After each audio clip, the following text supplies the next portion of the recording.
Igreja Vida Cristã em Cristo Jesus, um lugar pleno de amor e da graça do Senhor Jesus. Ministério Pastor Sandro Diniz.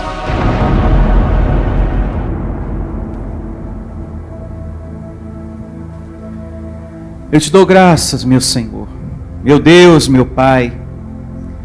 Graças eu te dou pela mensagem de hoje, pela orientação que vamos receber, pela palavra que o Senhor tem pronta, guardada para o nosso crescimento hoje. Portanto, abre, Senhor, os olhos do nosso entendimento para entendermos a glória de hoje, o ensino de hoje, o alimento espiritual, a palavra que vem do teu trono, Deus, para o nosso crescimento espiritual. E receba, abençoado. Deus tem um alimento espiritual para você hoje, uma palavra especial para você hoje, em um nome do Senhor Jesus Cristo. Diga: eu recebo essa palavra. Louve a Ele com suas palmas. Ele tem um alimento espiritual para você. Graças a Deus. Hoje nós vamos falar da quarta igreja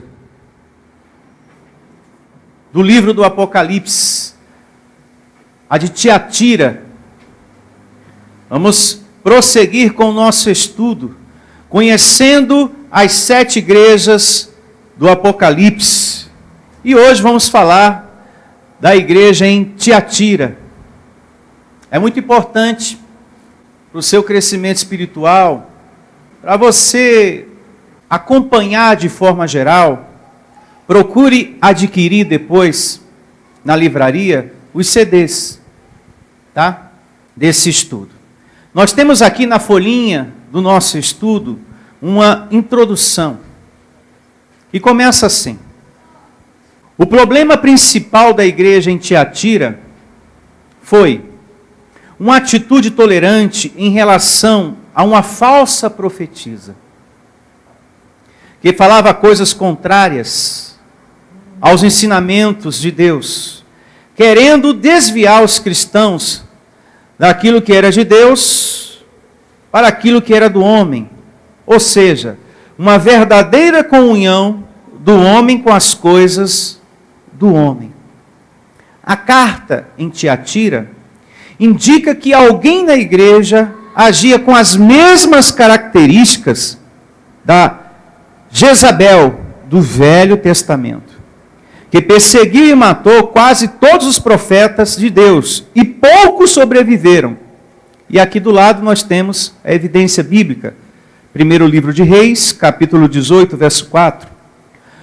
O principal desafeto de Jezabel foi o profeta Elias, que reprovava os seus costumes. Num dos episódios mais conhecidos da Bíblia, o profeta Elias realizou uma disputa no Monte Carmelo, a fim de provar quem era o verdadeiro Deus.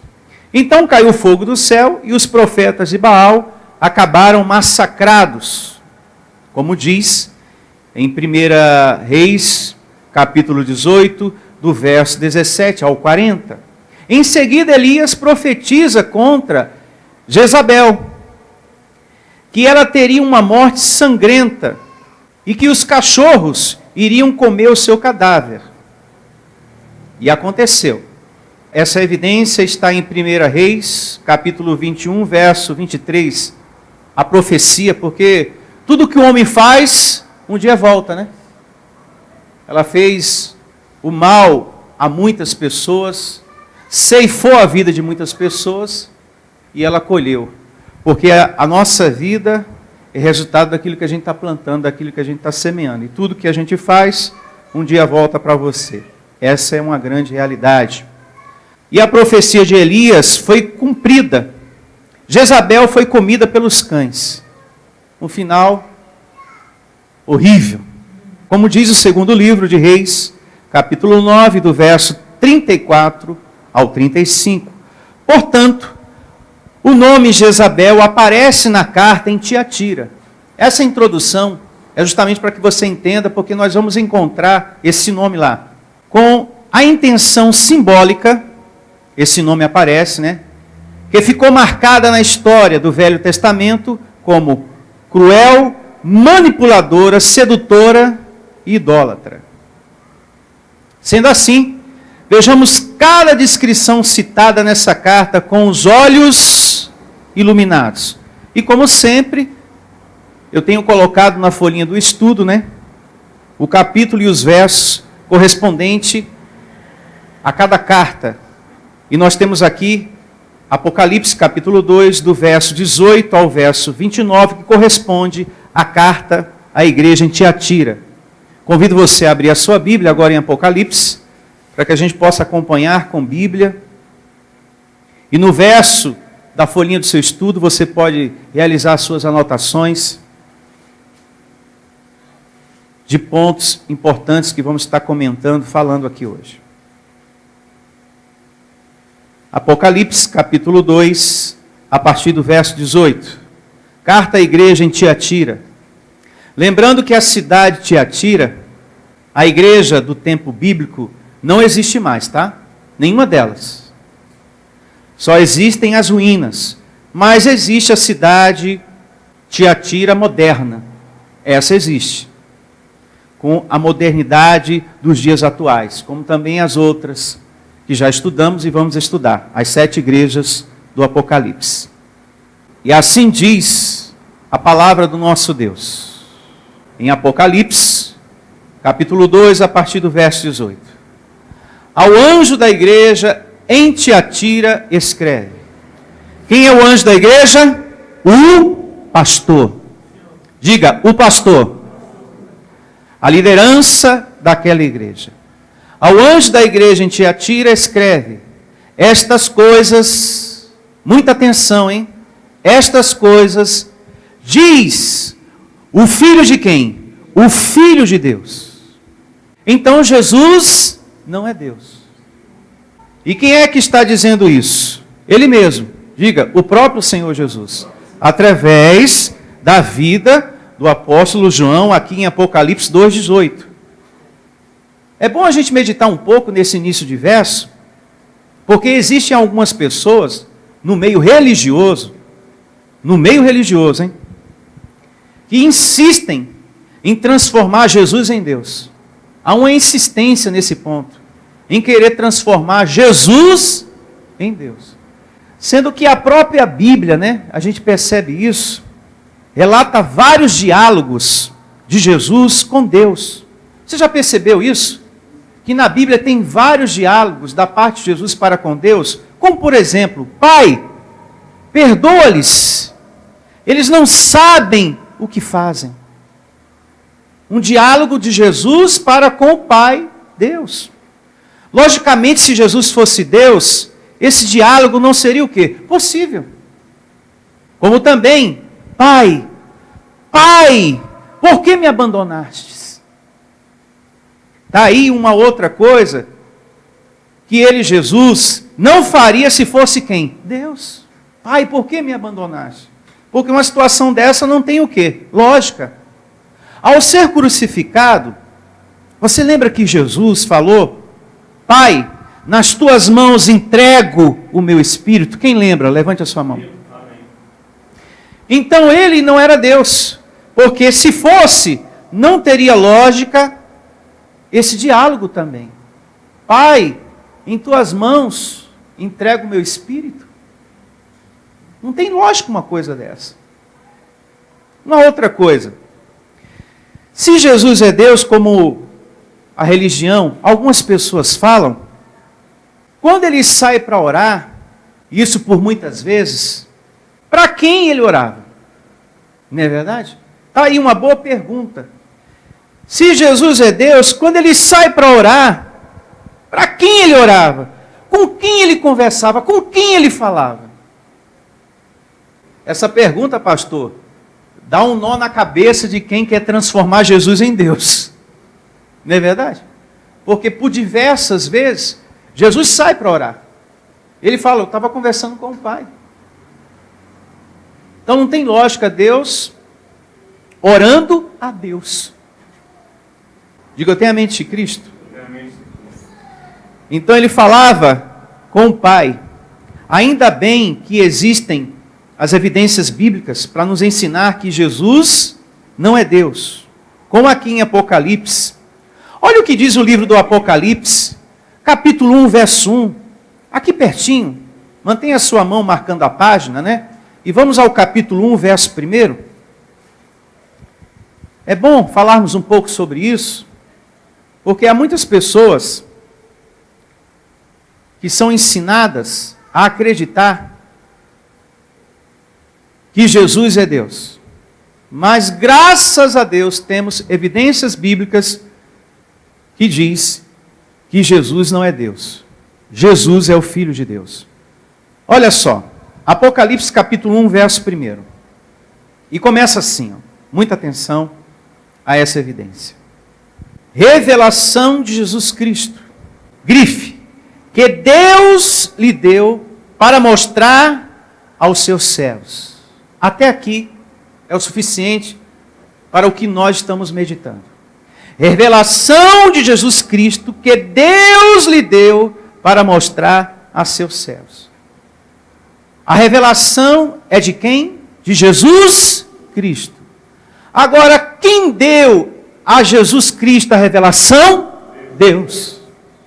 Então Jesus Cristo é Deus? Não. Porque quem deu a revelação a ele foi Deus, o Pai. Jesus Cristo, uma vez mais, segundo a Bíblia, fica provado, é Filho de Deus. Fica provado uma vez mais.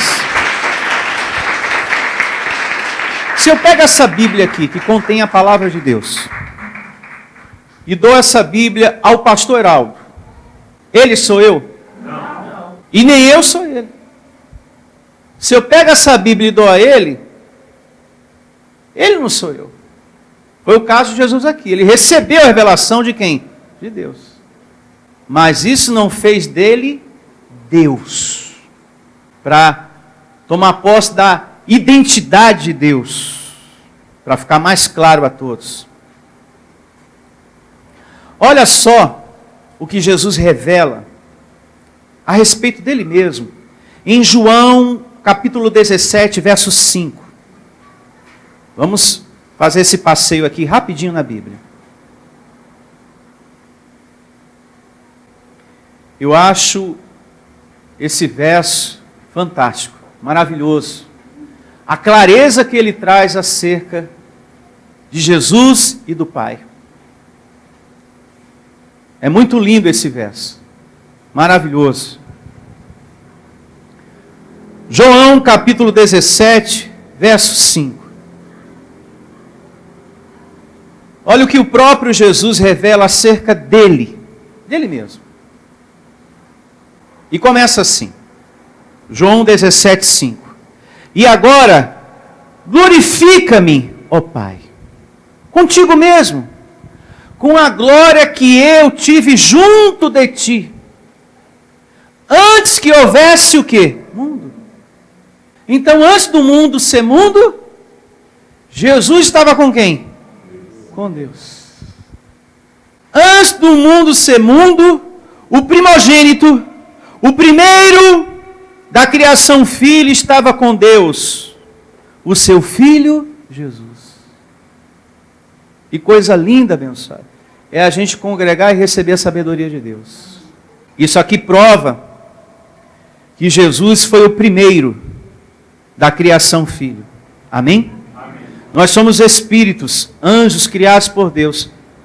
E Jesus também, ele foi criado, foi o primeiro da criação filho, que recebeu a missão maior dentre todos nós, para nos salvar e nos salvou. Ele criou muitos filhos, mas ele recebeu a missão maior, que foi de ir à cruz e nos salvar. Em todas as cartas do apóstolo Paulo, é bom lembrar também, ele sempre no início, no meio ou no fim, ele fala Bendito seja o Deus Pai de nosso Senhor Jesus Cristo. Ele sempre separa. Ele não fala de trindade, de três, e sim de dois. Porque dois significa dualidade. Na graça não existe trindade. O que existe é dualidade, dois.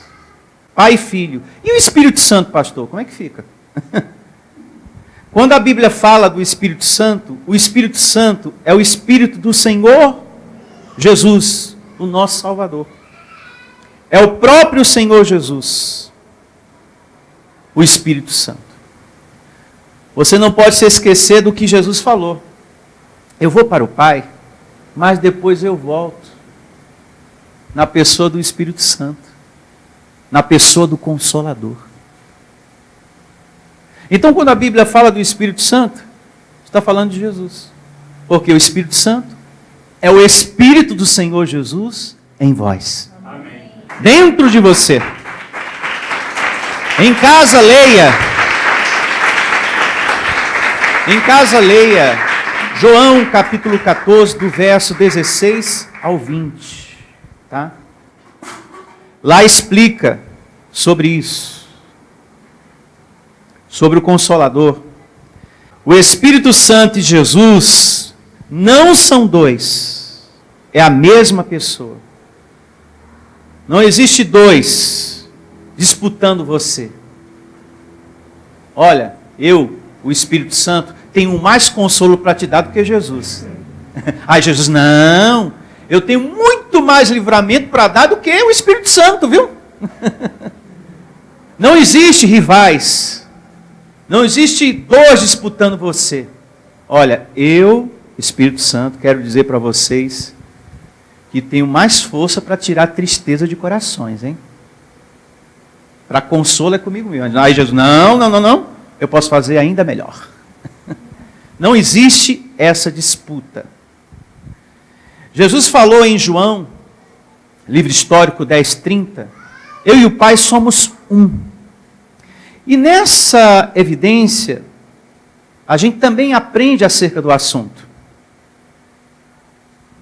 Nesse verso, quando Jesus fala em João 10:30, eu e o Pai somos um, ele está ensinando que a vontade do Pai estava nele. Diga, a vontade do Pai estava nele. Ele estava no Pai e o Pai estava nele. Assim como o Senhor Jesus está em vós. Amém? E nem por isso você é Jesus. Ele mora dentro de você, mas nem por isso você é Jesus. E se observa nesse verso, essa questão, que não existe a trindade, e sim a dualidade, dois. Porque quando ele fala, eu e o Pai somos um, observe bem o versículo, ele, Jesus, não disse, eu, o Pai e o Espírito Santo somos um. Veja que ele não fala de um terceiro. Ele poderia falar, né? Eu, o Pai e o Espírito Santo somos um. Mas ele não diz assim, ele diz, olha, eu e o Pai é que somos um. Não fala de três. É sempre de dois. Como João em Apocalipse fala de dois. Assim como Paulo também fala de dois. Assim como a Bíblia também fala de dois. Nessas evidências que eu passei agora para você. Diga graças a Deus. Abençoados. Deus é Deus e Jesus é Jesus. E isso é inquestionável. Inquestionável. Esse estudo das 7 igrejas do Apocalipse não é para que você aprenda algo que você já viu em vários lugares. Não. Mas as coisas da forma certinha. Como elas são. E com Bíblia. E é justamente o que eu estou fazendo aqui. Te mostrando as coisas do jeito que elas são. E não como você aprendeu, ouviu várias vezes lá fora. Esse estudo é para o nosso crescimento, é para a nossa evolução espiritual, de fato e de verdade, em nome de Jesus. Amém? Receba essa palavra.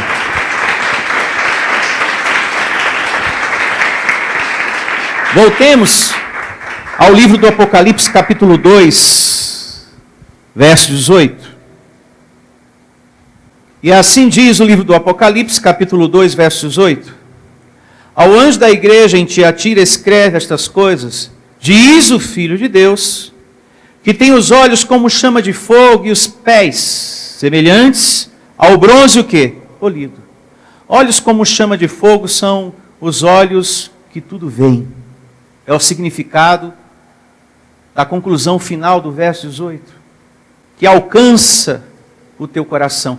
A grandeza desse Deus alcança o nosso coração. E vê, esse Deus, Ele vê. Se você está sendo sincero, se você está sendo fiel ou não, na graça dEle. Se o seu coração está servindo a Ele, fazendo para Ele por amor ou não. As coisas aqui.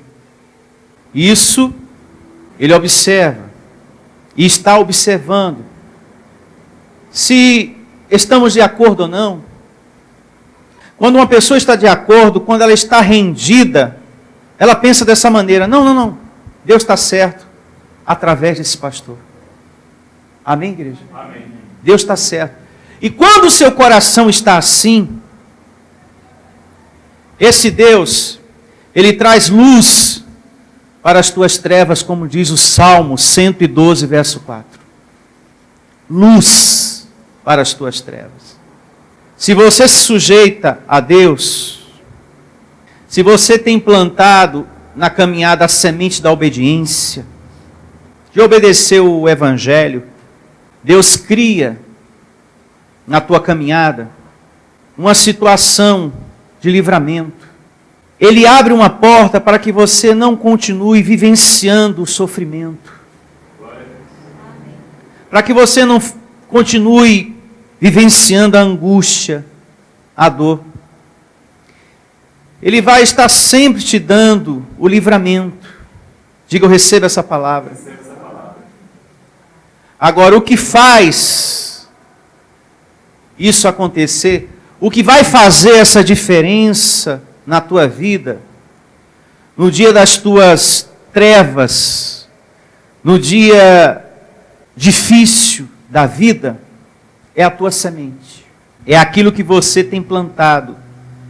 É o amor que você tem vivido com Deus. É o que vai fazer essa diferença. É o que vai trazer luz para as tuas trevas. É o reconhecimento. Eu estou rendido. É que vai trazer luz nos dias difíceis. É a sua obediência à palavra ministrada aqui. É você assumir um compromisso mesmo com esse Deus, com a palavra da graça de Deus, que é viva e eficaz. Assumir um compromisso, abençoado. Nós temos que ser um povo de compromisso com as coisas de Deus, independente do outro. Lute contra essa carne, porque ela quer colocar cansaço em você. De não querer ler a Bíblia, de não querer vir para a igreja, de querer dar importância para outras coisas no seu dia a dia. Tenha compromisso. Porque se você tem compromisso, assim como aconteceu com Daniel, vai acontecer com você. Ele estava na cova dos leões e foi o quê? Livrado. Se você tem compromisso com Deus, se você está de acordo, vai acontecer com você o que aconteceu com Sadraque, Mesaque e Abidnego, que foram livrados da fornalha de fogo. Se você é uma pessoa que está de acordo, se você é uma pessoa que planta a semente da obediência, mesmo, vai acontecer com você o que aconteceu com Moisés. Que Deus abriu uma porta onde não tinha porta para se abrir. Porque você, diante de um mar, você está diante de uma situação que não tem porta nenhuma ali, não tem saída para você. Aí esse Deus vem e abre uma porta onde não tinha porta. O teu inimigo te perseguindo, você diante de um mar imenso, não tem como você sair daquela situação, ou seja, não tem uma saída, não tem uma porta. Mas por você estar plantando a semente da obediência, Deus vai e abre uma porta onde não tem porta. Glória a Deus! Ele abre uma porta onde não tem. Recebo você nessa fé. Em o nome do Senhor Jesus. Prosseguindo, verso 19, do capítulo 2 do livro do Apocalipse. Conheço as tuas obras, o teu amor, a tua fé, o teu serviço, a tua perseverança, as tuas últimas obras, mais numerosas do que as primeiras. Eu recebo você conservando a sua fé, amém? Amém. Porque Deus ele está vendo, ó. Eu vejo, eu conheço. Graças a Deus.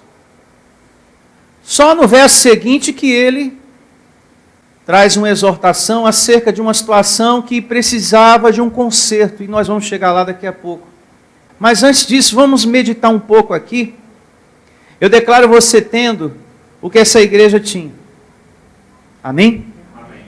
Que você conserve no seu coração a sua fé a Deus, o seu congregar, o seu amor, o seu ânimo em tempos difíceis. Eu tenho visto muitas pessoas desistirem por causa dos tempos difíceis. Eu recebo você conservando em seu coração o ânimo para não desistir. Você já percebeu que no livro do Apocalipse, Deus usa o apóstolo João para dizer o tempo todo, olha, ao vencedor, dar-lhe-ei isso e aquilo?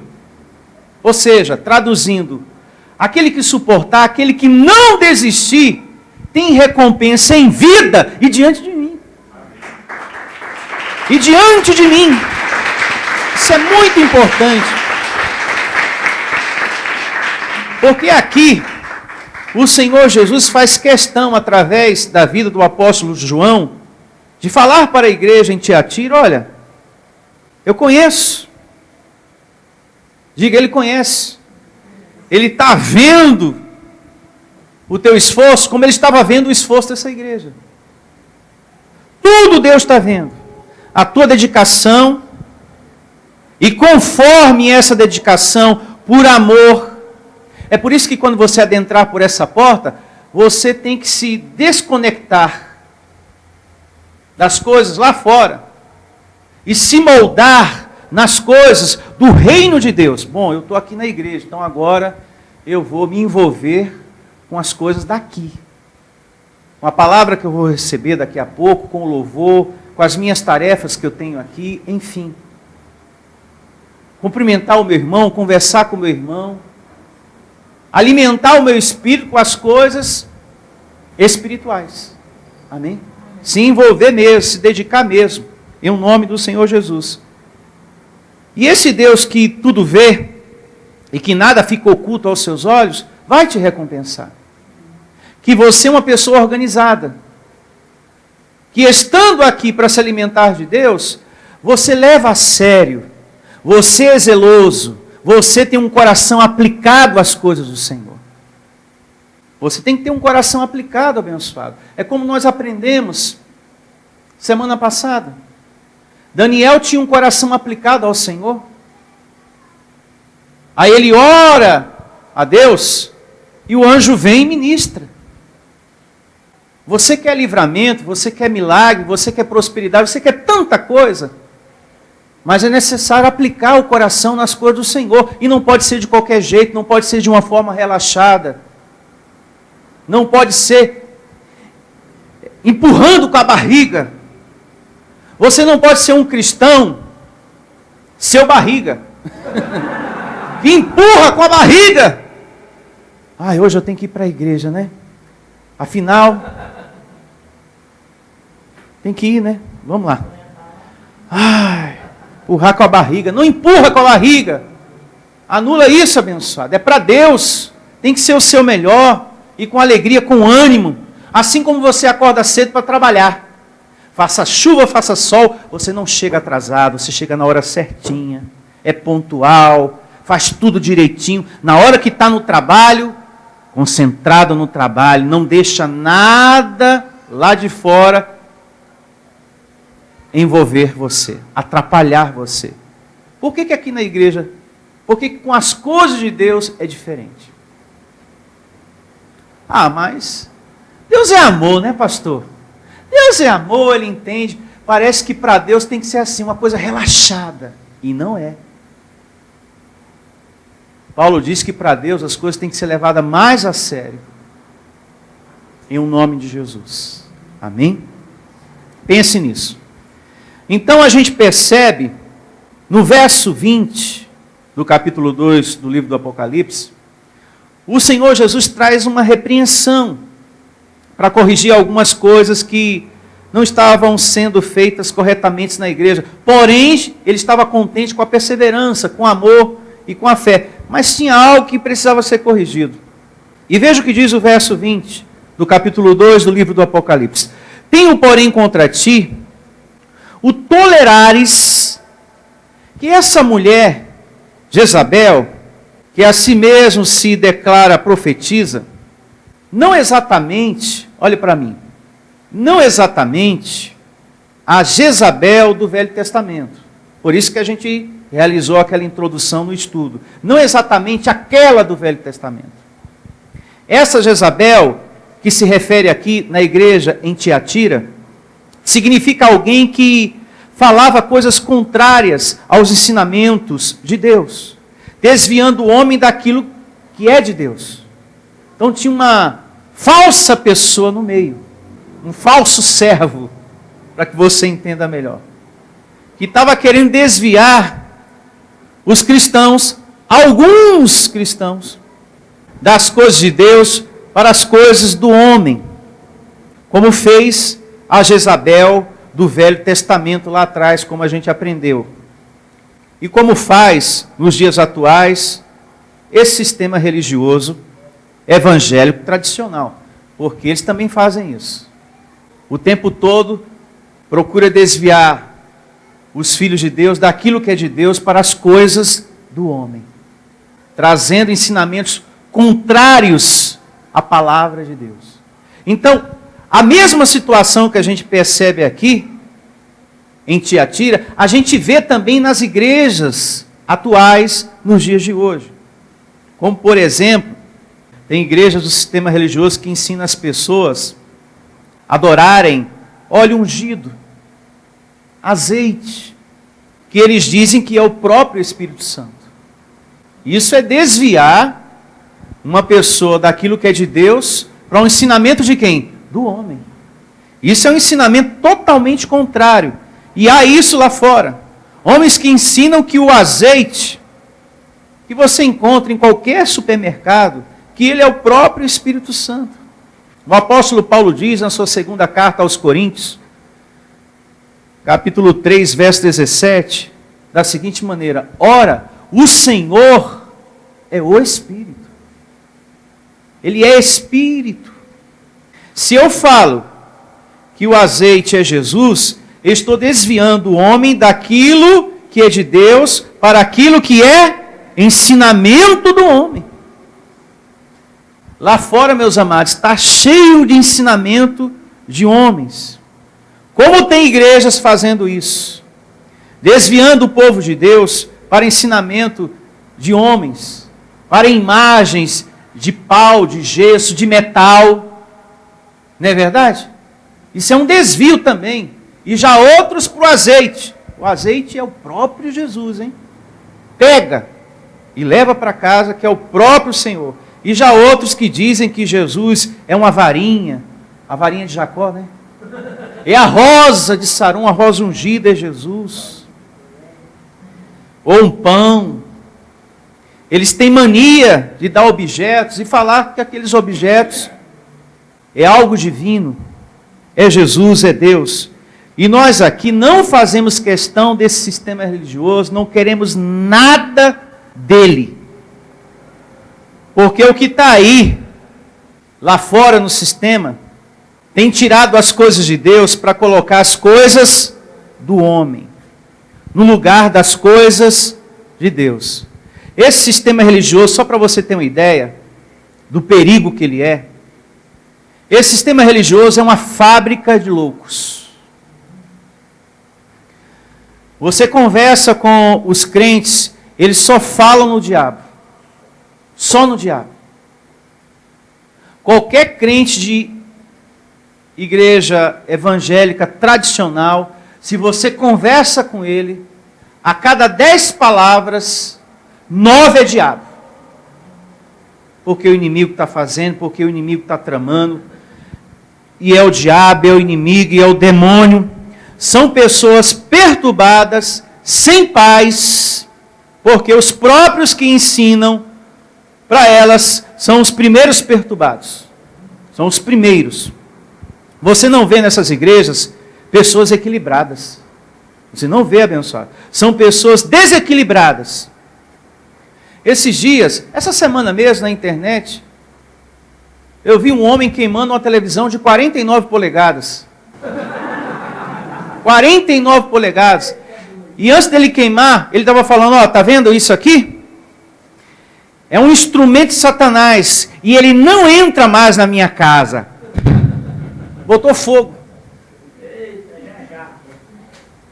Ou seja, esse sistema religioso é uma fábrica de loucos. Está na internet.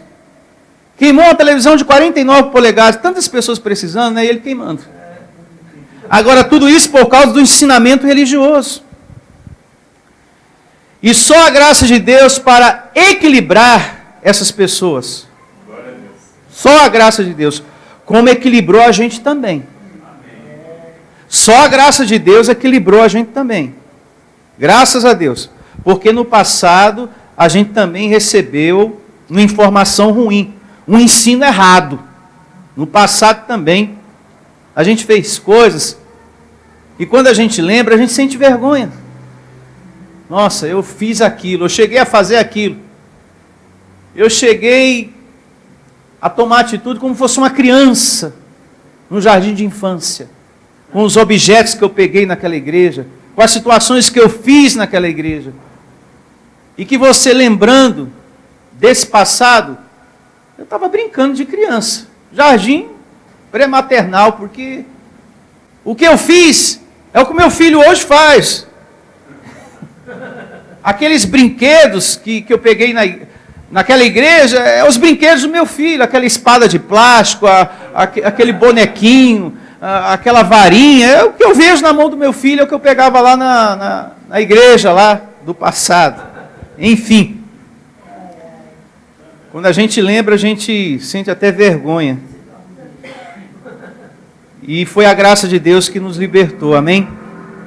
Porque no passado você, por causa das informações ruins e erradas, no passado você fez novena, você acendeu vela, você já quebrou coisas achando que aquilo era do diabo. Eu tinha uma coleção de LPs, de vinil, quando era a época do vinil, que eu quebrei porque o pastor falou que o diabo estava naquelas coisas ali. Eu quebrei todos eles. Talvez você quebrou outras coisas. Me arrependi depois, poderia estar com a minha coleção até hoje.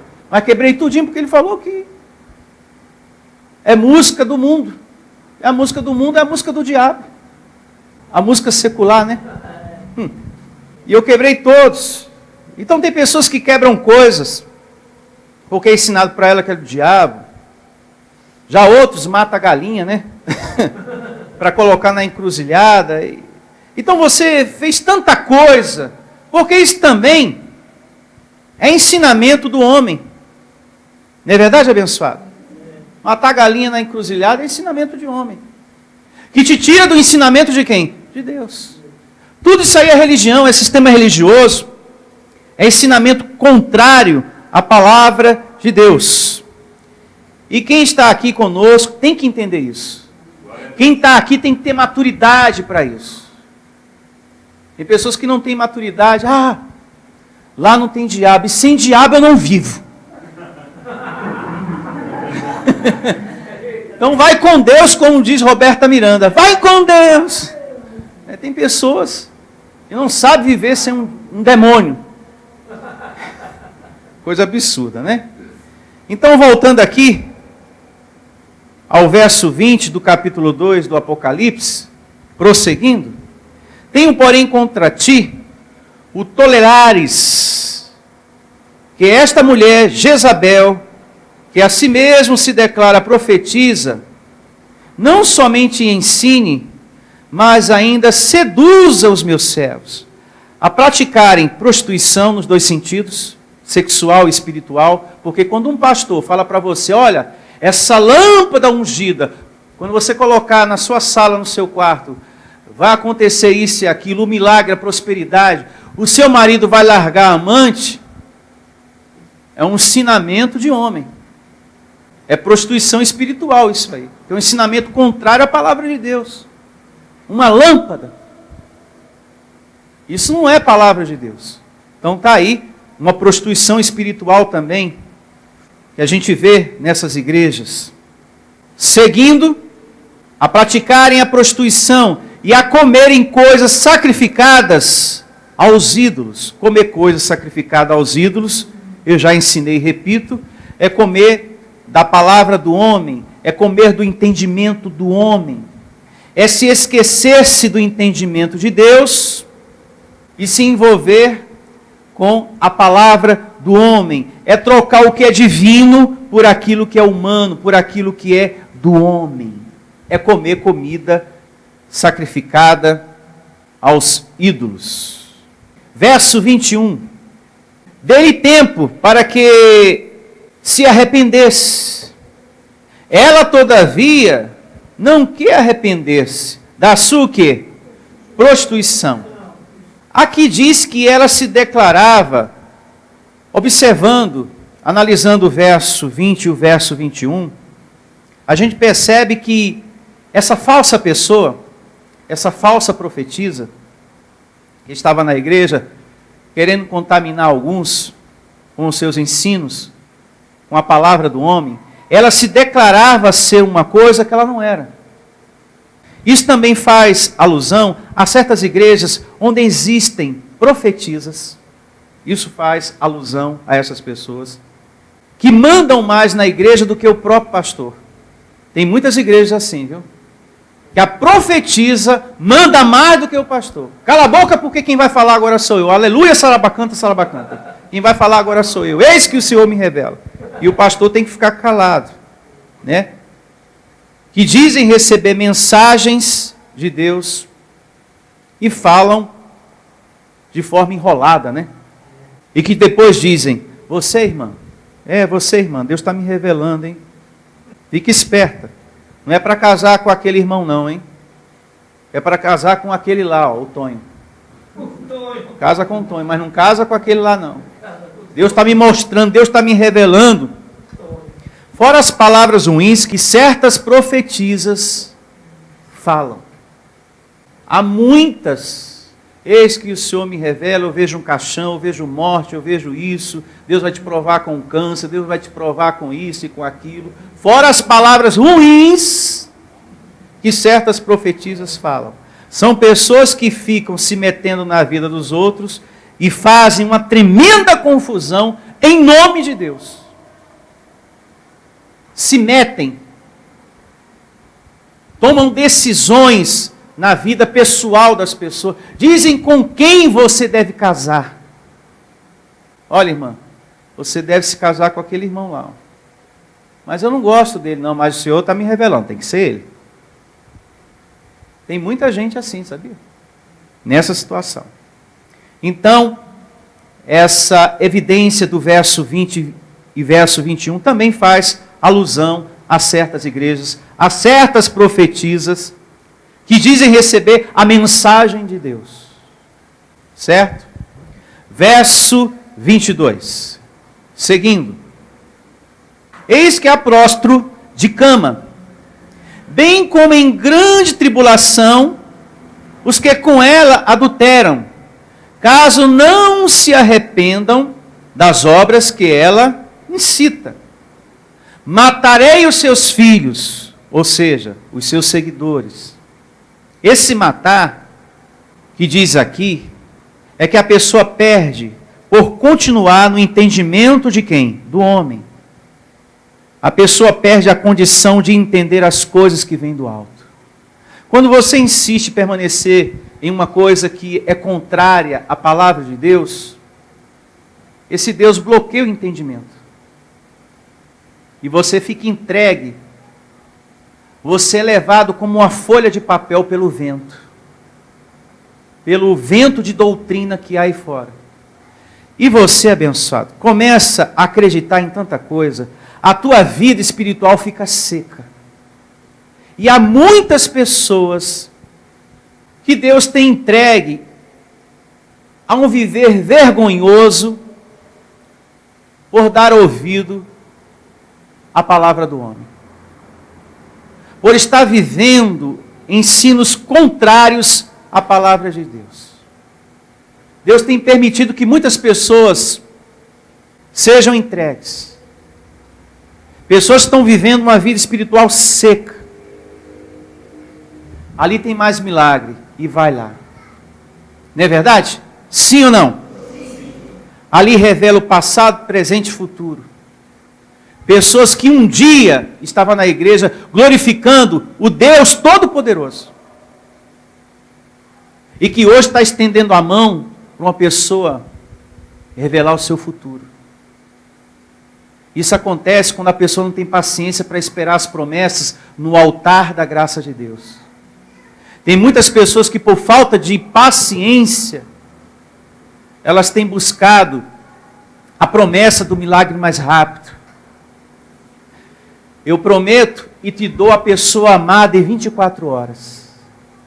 É só você me trazer uma champanhe, uma maçã, a foto dele, ou a peça íntima dele, pode ser um pedacinho da cueca dele. Me traga, que em 24 horas eu te dou esse homem. Então, há muitas pessoas que se afastam do que é divino e se colocam naquilo que é humano por não ter paciência para esperar as coisas no tempo de Deus. Sim ou não? Então, Deus até permite que sejam entregues. Então, o matar que diz aqui é esse. Quando a pessoa insiste em continuar e não permanece no espiritual, não tem paciência para permanecer no espiritual. Meu Deus do céu, há muita gente assim. Matarei os seus filhos, e todas as igrejas conhecerão que eu sou aquele que sonda mentes e corações, colabora com tudo que eu falei antes, e vos darei a cada um segundo as vossas obras. Está vendo? Tudo que eu ensinei antes, Jesus ele vai confirmando aqui, através da boca do apóstolo João. Verso 24. Digo todavia a vós outros, os demais Tiatira, a tantos quantos não têm essa doutrina, e que não conheceram, como eles dizem, as coisas profundas de Satanás. Outra carga não jogarei sobre vós. O mundo protestante, você parando para meditar, para pensar, você que hoje recebe a palavra da graça de Deus, o mundo protestante adora Satanás, né? Por isso que tem pessoas que vêm aqui e às vezes não fica, porque aqui nós só reconhecemos Deus como único soberano. Aqui nós só reconhecemos Deus como único soberano. Nós não cremos na existência de Satanás porque Cristo foi à cruz para destruí-lo. E por esse motivo tem pessoas, não tem diabo, sem diabo eu não vivo, não dá para ficar numa igreja que não tem diabos.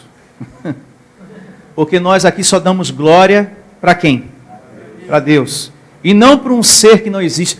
Não podemos dar força, não podemos dar glória, repito, para um ser que não existe. Você que me ouve, meu amado, leia mais a Bíblia, principalmente Hebreus 2,14, que fala sobre essa verdade. O diabo nessas igrejas só serve para pôr medo e controlar as pessoas na mão. E tirar o dinheiro delas. Né? Para tirar o dinheiro, o diabo é uma boa ferramenta. Né? Se você não der, se você não fizer, o diabo te pega, o diabo vai tomar a tua casa, vai tirar a tua empresa. E a pessoa, por medo, ela acaba dando. Então, para isso serve o diabo. Aqui, graças a Deus, não tem nada disso. Aqui queremos o seu crescimento espiritual, a sua evolução nas coisas profundas de Deus. Amém? E não nas coisas profundas da carne. Como fala aqui. A adoração do homem pelo homem, isso é importante falar. Trocar o que é divino pelo que é humano, é algo maligno para Deus. É algo carnal para Deus. Por isso que fala aqui, que alguns tinham conhecimento das coisas profundas de Satanás, ou seja, das coisas profundas da carne. Estavam crescendo, evoluindo mais naquilo que era do homem do que naquilo que era de Deus, que é o certo, que é o correto. Verso 25. Tão somente conservai o que tens, até que eu venha. Ao vencedor, aquele que suporta, aquele que persevera, aquele que não desiste, que guarda até o fim as minhas o quê? Obras. Eu lhe darei autoridade sobre as nações, e com cetro de ferro as regerá, e as reduzirá a pedaços, como se fossem objetos de barro. Assim como também eu recebi de meu Pai. Mostrando aqui que Jesus, através da palavra do Senhor, nos dias da sua carne, aquebrantou muitas vidas, quebrou muitas vidas para uma mudança. Esse mesmo Deus vai te dar sabedoria. Amém? Amém. Você que tem se alimentado, você que tem buscado, você que tem suportado, você que não desiste da fé, Deus vai te dar sabedoria, crescimento espiritual. E com esse conhecimento, Deus vai te tornar um canal de bênção nas mãos dEle, para fazer outros felizes. Ou seja, você vai quebrar muitas vidas para uma nova vida. Você vai quebrar muitas vidas para uma nova vida. É o vaso novo, né? A vida nova que está falando aqui. Ao vencedor que guardar até o fim as minhas obras, eu lhe darei autoridade sobre as nações, e com cetro de ferro as regerá e as reduzirá a pedaços, como se fossem objetos de barro. Assim como também eu recebi de meu Pai. Dar-lhe-ei ainda a estrela da manhã. Estrela da manhã se remete a brilho, diga brilho, que a palavra traz para a nossa vida. E é verdade, porque Deus quer se manifestar-se ao mundo, através de você, através do brilho das suas palavras. Através do brilho das suas palavras, Deus quer se manifestar. Amém? Das suas atitudes, do seu amor. Verso 29. Quem tem ouvidos, ouça o que o Espírito Santo diz às igrejas. Isso é para quem tem ouvidos. Porque tem pessoas que têm orelha. Lobo tem orelha. A ovelha tem ouvido.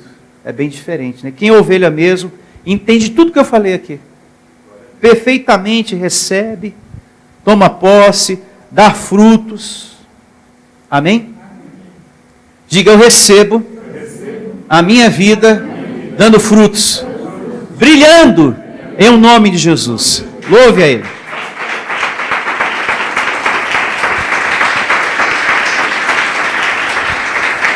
Eu recebo que não há espaço para mágoa em você, por causa do brilho que a palavra traz, por causa dessa palavra que você tem recebido, que não há espaço para doença, que não há espaço para depressão, solidão, medo. Você tem recebido a palavra do Deus vivo aqui. Então mantenha firme a sua declaração, a sua confissão. Na minha vida não há espaço para doença. Na minha vida não há espaço para tristeza. Na minha vida não há espaço para angústia. Na minha vida não há espaço para solidão. Na minha vida não há espaço nem para isso nem para aquilo. Eu sou mais que vencedor. E eu recebo Deus me usando, me capacitando. Eu quero ser um canal nas mãos do Senhor. Eu quero fazer pessoas felizes. Em nome do Senhor Jesus. E com as considerações do verso 29... Quem tem ouvidos, ouça o que o Espírito Santo diz às igrejas. A nossa reunião está encerrada. Tenham todos a melhor semana da sua vida. E eu recebo você frutificando para Deus. Até a próxima reunião, em nome de Jesus. Igreja Vida Cristã em Cristo Jesus. A igreja que estimula a sua fé sem desprezar a sua inteligência. Ministério Pastor Sandro Diniz.